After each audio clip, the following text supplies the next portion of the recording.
Namaskar students and welcome. In this video, we are going to continue with the question answers of 6th Science lesson number 1 Natural Resources, Air, Water and Land. This is going to be part 2 of the question answers children. So let's continue. Question number 6, true or false? Land and soil are the same thing. False. Children, land is having stones, rocks, bedrock and a lot of other things.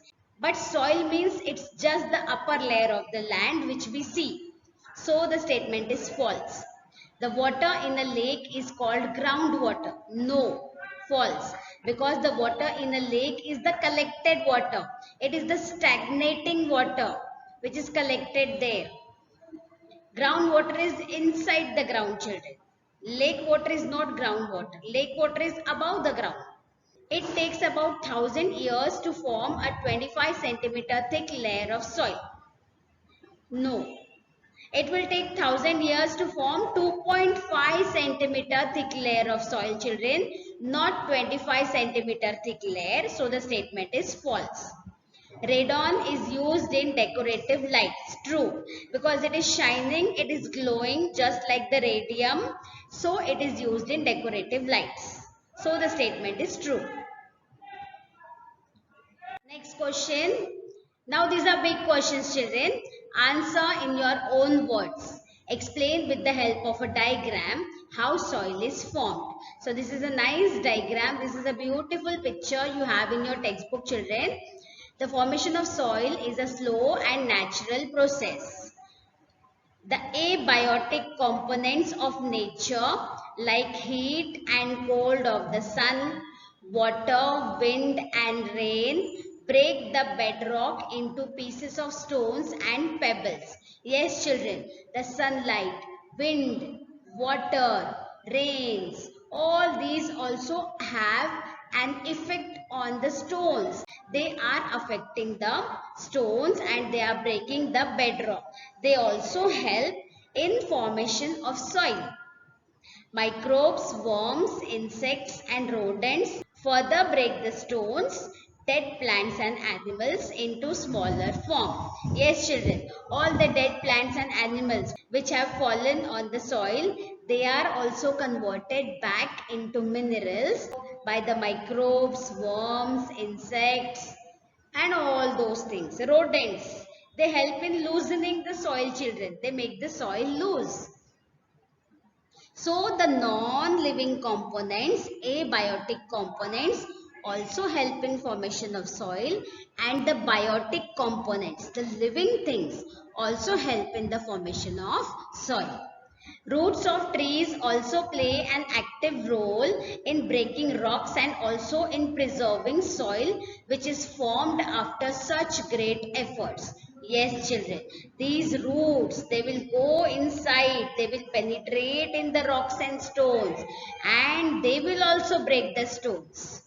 And they also hold the soil after all of their hard work, children. Whatever soil is formed, the trees and the plants are preserving, they are protecting this soil. They do not allow the soil to go away because it is formed by the efforts of so many living and non-living things and after so many years. That is why, children, you have to think before you are making the soil dirty, before you are throwing garbage continuously on the land and making the soil bad. Because soil is formed after great efforts and after a long time. Next question, answer in your own words. Why is there a shortage of water even though it occupies 71% of the earth's surface? Yes, children, we have one diagram which shows that the water occupies 71% of the earth. But then why there is a shortage? If there is maximum water, then why there is a shortage? We'll get the answer from this diagram. Of all the water present on the earth, 97% is present in seas and oceans. See, 97, all of this blue water, is present in seas and oceans, and we cannot drink the water from seas and oceans, which is not potable. Of course, it is not potable.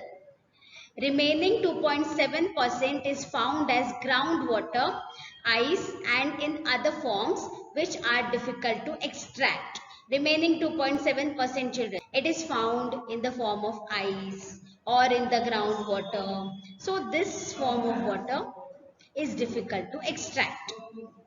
This leaves us with just 0.3% water, which is potable. So we must use water judiciously, as the actual water which we can use is very little. So children, from this diagram you can see 97% water we cannot use. Remaining 2.7% also is very difficult to use. So we have only 0.3% water which we can use. Let us move to the third question. What are the various constituents of air? Write their uses. Now children, the air in the atmosphere around the earth contains nitrogen, oxygen, carbon dioxide, 6 inert gases, nitrogen dioxide, sulfur dioxide, water vapor, and dust particles. Most of these constituents, children, are shown here. See, nitrogen, which is present in the maximum quantity, oxygen, carbon dioxide, and argon, one of the inert gases, is shown here. Uses: nitrogen helps living things to build the necessary protein.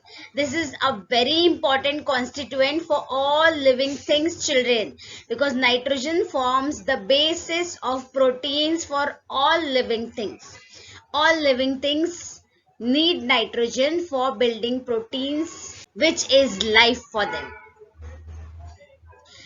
Oxygen, necessary for respiration in living things. Yes, children, we all need oxygen for breathing.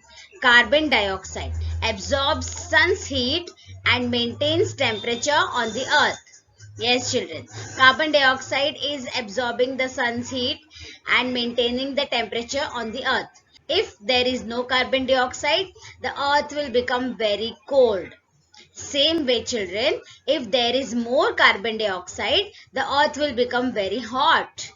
Inert gases. Most of the inert gases are used in lights. Yes, for lighting purpose, children, because most of the inert gases glow in darkness. Last question, children. Why are air, water, and land considered to be valuable natural resources? All living things use land, air, and water available on earth. See, land is 29%. Potable water, the water which we can drink, is 0.3%, very less. Oxygen, 21%. So children, as you can see this table, all these resources are less than 50%. They are very less on the earth, children. From this table, we can see, even though these resources are used by all living things, they are available in small proportion. Land is 29%, water seems to be 71%, but the actual water which we can use is only 0.3%. So, all the resources are available in very small proportion, children. If these resources are utilized as per need and not as per greed, they will be sufficient for all. Yes, children, if all the living things decide to take only as much as they need, these resources are enough for us. But the other living things take as per their need. Only human beings do not take as per their need. They take more and more.